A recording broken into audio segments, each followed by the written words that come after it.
not too much more. So what I'm going to do is I'm going to take the spheres out, and instead of doing a sphere exercise, I'm actually going to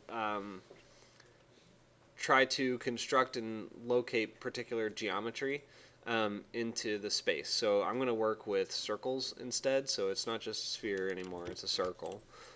So let me get rid of this and the sphere, and list item I don't need anymore. I don't need this right now, but I'll keep it on the sheet. Put it right there. So my objective here is to do something that is, I'm going to automate a process here. So what I want to do is create a circle on each of the points. So actually, now I've decided I do want this. So we're going to create a circle at each of the points, but I want to make it so that no matter what size my grid cell is, the circle's radius will always be half of the cell width. So what that looks like graphically is, if I have a grid, and I'm just going to do 4 right now, right? A grid like that. When I place the center point of a circle on a corner like that, I want the radius to be half of the cell width, right? So the cell width goes to there. Half of that is this. So that way the radius of the circle is actually going to look like that.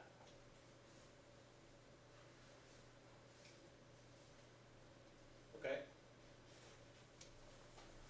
Do you understand what I mean visually before we go into here? Anybody still confused? Okay. So the difference here is that now we're not just inputting a certain variable that's going to determine the radius of the circles. Now we're actually going to create a mathematical relationship between the geometries that we have.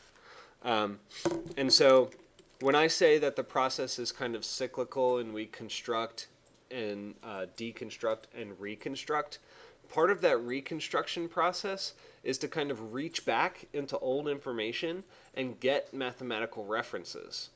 So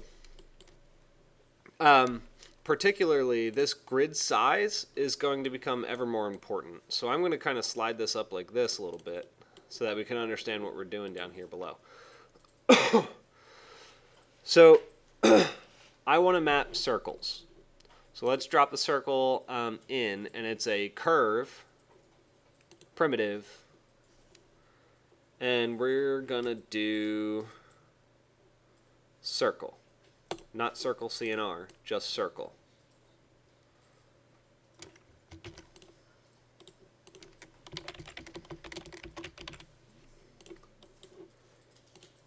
So notice, just be careful, guys, that when you're going into these panels, sometimes you need to be very specific about which one you're grabbing, because right now you see that there are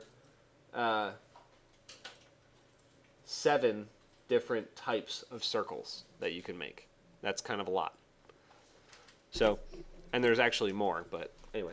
So circle is what we want, and it asks us for 2 things. It asks us for the base plane of the circle, and it asks us for the radius. So the easy part is the base plane, right? So just like the spheres, right, the base plane is what? 0. Well, it defaulted to 0, yes. But what are we going to give it for our base plane? What was that, Rose? Not a slider. Not for the base point, right? Because we want to map it onto other geometry that we have. So where's it going? Right, the points.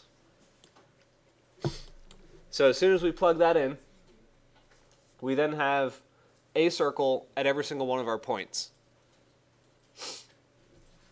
But now we need to establish the relationship of the radius of this circle to the cell.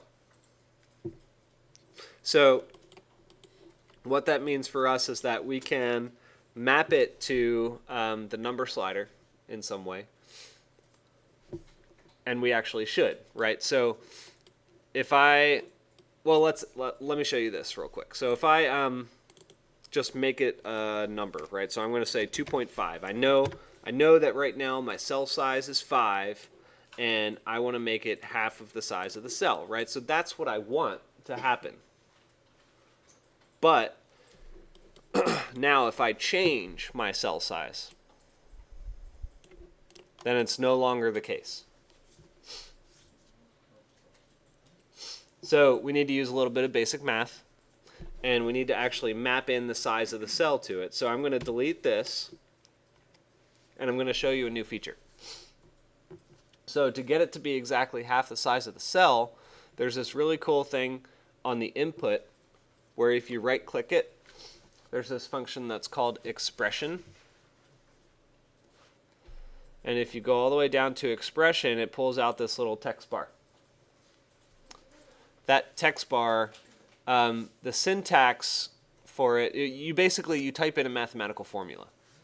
And the syntax is pretty simple. I don't know if there's a standard that it follows, but basically you say x for a variable, and I think it can only process one variable at a time. I need to find an actual resource that outlines this, but anyway. Oh no, you know what, I'm sorry. It borrows the variable, I forgot, it borrows the variable from the input, so you do r divided by 2. R divided by 2. R/2.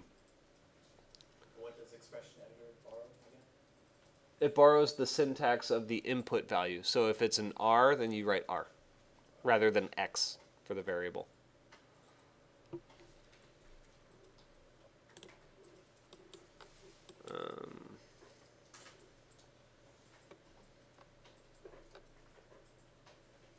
You know what? I think it has to be a capital R.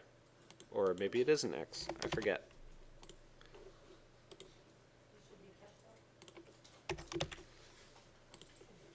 Maybe it is X. Sorry, guys. There are some little things I forget from time to time. X divided by 2. There you go. Sorry. It's X. So now the native value used to be 1. And now when you hover over it, it says 0.5. So when I plug in my cell size, which I've now changed to 8, but yours might be different, it should be 4.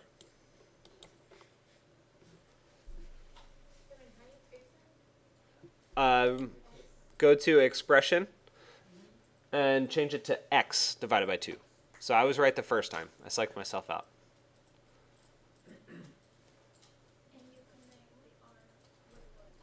So go all the way back to the beginning, and now your cell size plugs into R. I changed it to 8, but it could be anything. That's the idea, right? Is that you could have a totally different radius than me, but we still have the same mapping configuration where they touch at the tangent points. Okay.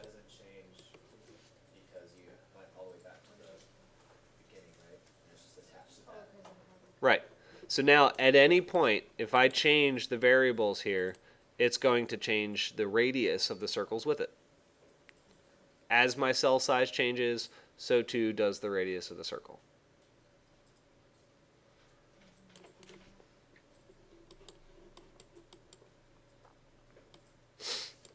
Okay, so what questions do you have?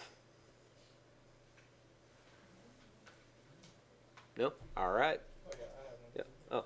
So is each cell always going to be, well, kind of similar to the question I had earlier?